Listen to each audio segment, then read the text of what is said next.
আসসালামু আলাইকুম ভিউয়ার্স, কেমন আছো? আশা করি তোমরা ভালো আছো। আজকে আমি বরাবরের মতো পাঞ্চুয়েশনের ক্লাস নিয়ে আসলাম। আজকে যেটা বোঝাবো সেটা হলো ডায়ালগ সিস্টেম, এরপর এটা বোঝাবো হলো প্যাসেজ সিস্টেম, মানে ন্যারেশন যেগুলো থাকে।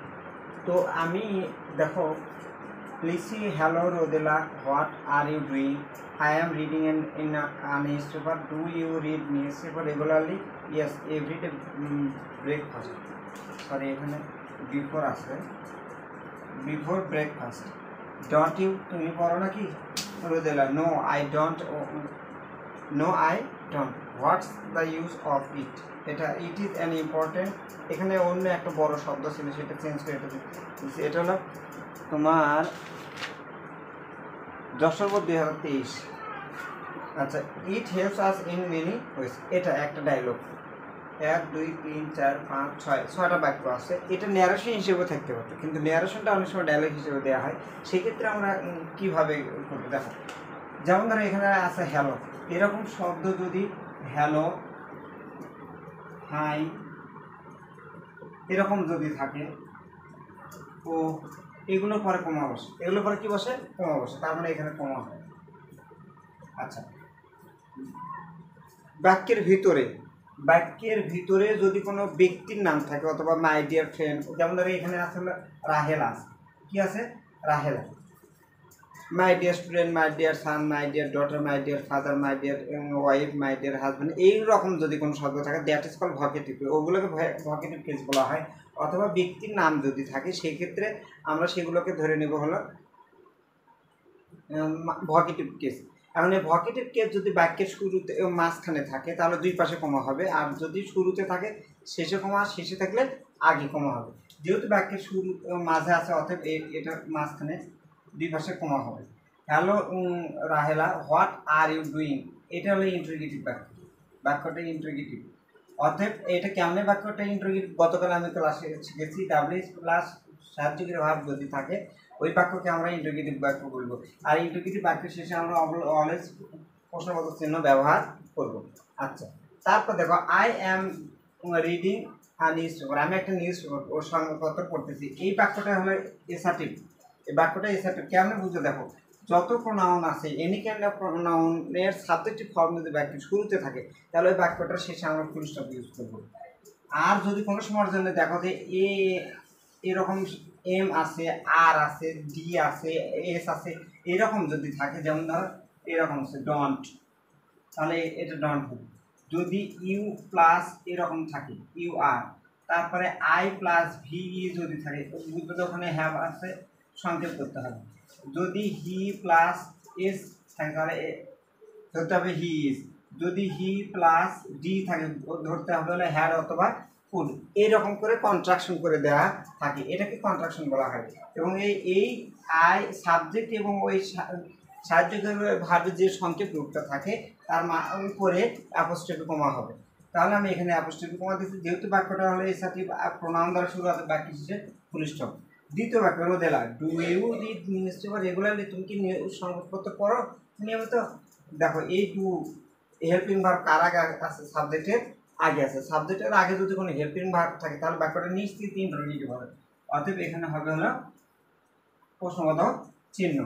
আচ্ছা, তারপর দেখো রাহেলা, ইয়েস এভরিডে বিফোর ব্রেকফাস্ট। দেখো এভরিডে বিফোর ব্রেকফাস্ট, এরকম দেখো ইয়েস আছে, এরকম ইয়েস, নো, ওয়েল, তারপর প্লিজ, কাইন্ডলি,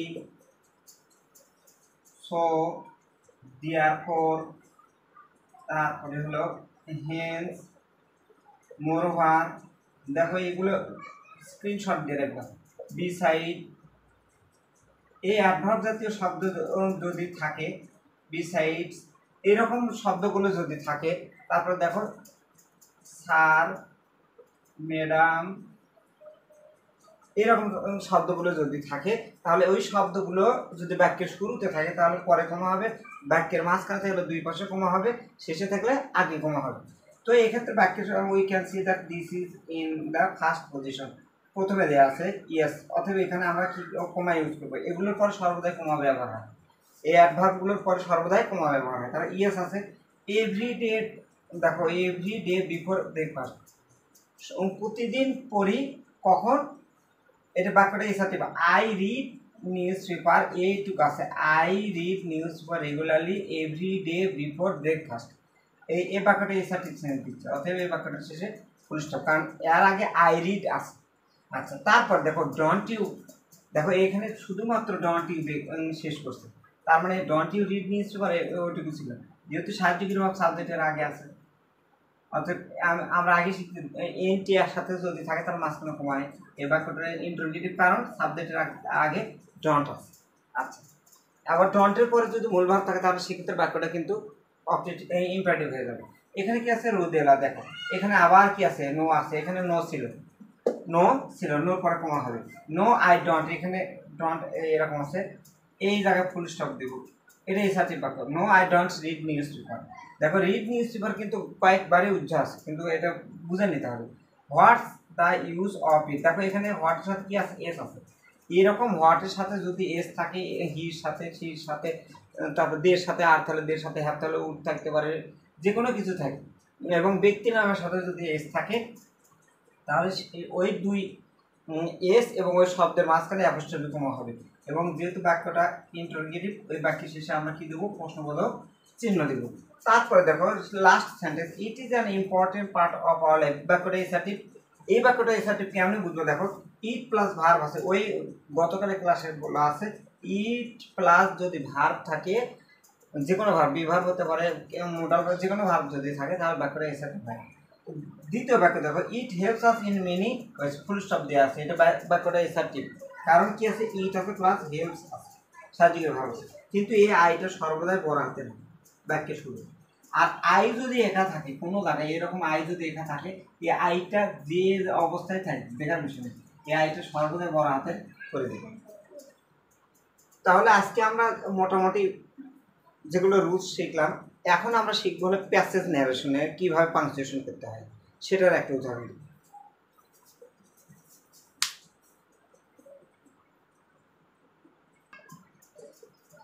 দেখো আমি এখানে একটা প্যাসেজ ন্যারেশন লিখছি এটা প্যাসেজ ন্যারেশন আমরা কেমনে চিনব যদি একটা জিনিস মনে রাখবা স্যার রিপ্লাইড শাউটেড ক্রাইড অ্যানসার্ড তারপরে অনেক রিমার্কড অ্যাপোলোজাইজড এরকম শব্দগুলো যদি কোনো প্যাসেজের মধ্যে আমরা দেখতে পাই তাহলে নিশ্চিত আমরা ওই প্যাসেজে আমরা ইনভার্ট কমা ইউজ করবো কি ইউজ করবো ইনভার্ট কমা ইউজ করবো। আরেকটা যে মনে রাখবা এই স্যাডের পরে কিছু কিছু কাহিনী আছে স্যাডের পরে আই আছে মনে করো ধরে নাও আই আছে আবার আই স্যাড আছে এরকম আছে আবার আই স্যাড টু হিম আছে এই তিনটে জিনিস আমি বুঝে দিই আগে দেখো আই ধরে নাও বড় হাতে করে দিলাম স্যাডের পরে যদি প্রিপোজিশন থাকে টু থাকে তাহলে বুঝে তার অবজেক্ট আছে আর স্যাডের পরে প্রিপোজিশন নেই কিন্তু ব্যক্তি আছে অথবা প্রোনাউন আছে যেমন ধরো স্যাড আই এটা কিন্তু সাবজেক্ট আই স্যাড এই আইটা এই জায়গায় স্যাডের subject but I said to him আমি তাকে বললাম স্যাডের পরে কি আছে দেখো তো টু আছে যদি এইরকম স্যাডের পরে টু থাকে পরের শব্দটা অলওয়েজ অবজেক্ট হবে পরের শব্দটা কি হবে অলওয়েজ অবজেক্ট হবে। এখন এই স্যাডটা যদি কোনো বাক্যের পূর্ণাঙ্গ বাক্যের শেষে থাকে তাহলে তার আগে কমা হবে আর যদি পূর্ণাঙ্গ বাক্যের আগে থাকে তাহলে পরে কমা হবে আগে কমা পরে কমা তারপরে অবশ্যই এখানে ইনভার্ট কমা দিতে হবে এখানে ইনভার্টেড কমা দিতে হবে আর এটা যদি থাকে টুর পরে যে শব্দটা থাকবে সেই তারপরে কমা হবে উপরে ইনভার্টেড কমা শুরু হবে। আশা করছি তোমরা বুঝতে পারছো বিষয়টা হলে এই কয়েকটা যে কোনো একটা থাকলে আমাদের ইনভার্ট কমা ইউজ করতে হবে। এখন আমরা পূর্ণাঙ্গ ইয়েতে যাব দেখো এই জিনিসগুলো মানে টুকে রাখবা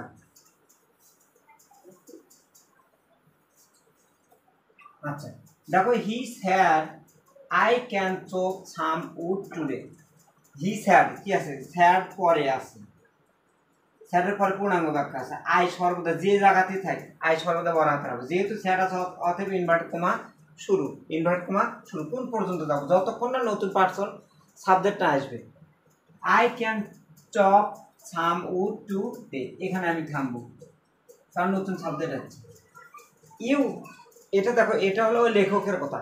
you but you are small, said I, দেখো ভালো করে খেয়াল করো, স্যাড আই, আমি বললাম এই আইটা হলো লেখক, এখানে কি আছে, স্যাড আছে, তার মানে এখানে তোমার কমা হবে। এখানে কমা হলে অবশ্যই এখানে ইনভার্ট কমা দিতে হবে, ইনভার্ট কমা এখানেও দিতে হবে, কারণ এই স্যাডের কথা হলো ইউ থেকে।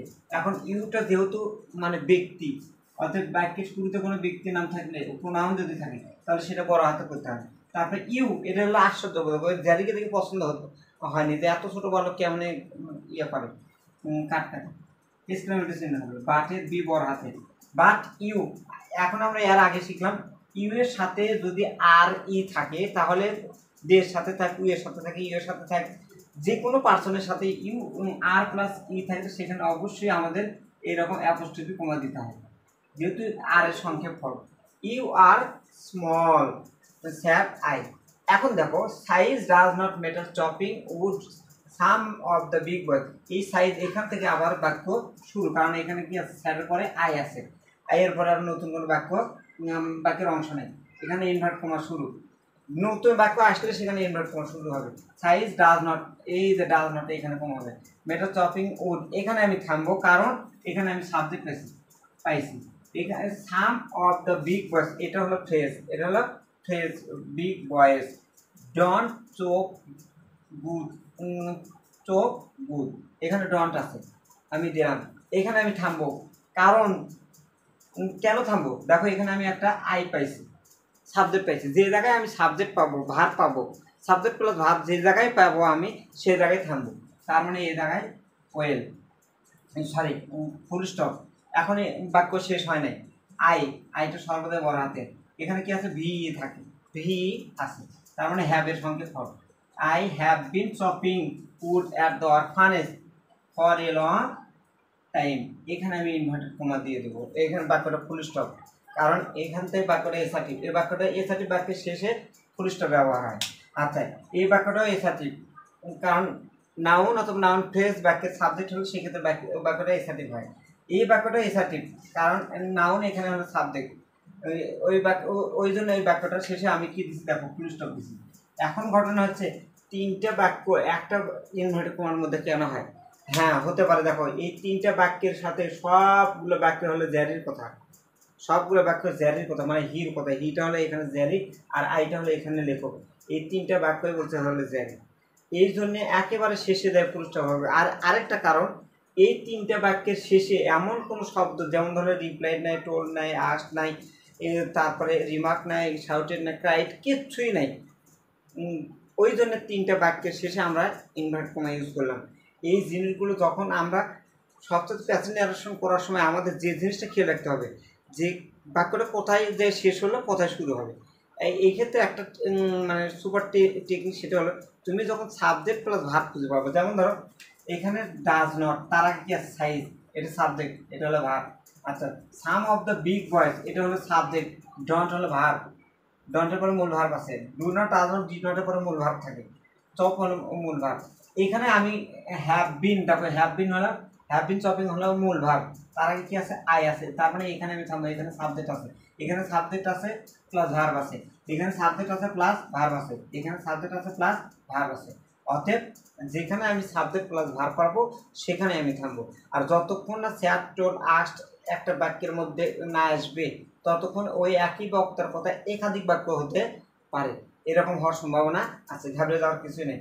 আর সবচেয়ে বেশি যে জিনিসটা তোমাদের অবশ্যই বেশি বেশি প্র্যাকটিস করতে হবে। পরের কোনো ক্লাসে আরও জটিল কোনো বিষয় নিয়ে আমি তোমাদের সামনে হাজির হব, সে পর্যন্ত সবাই ভালো থাকো, আল্লাহ হাফিজ।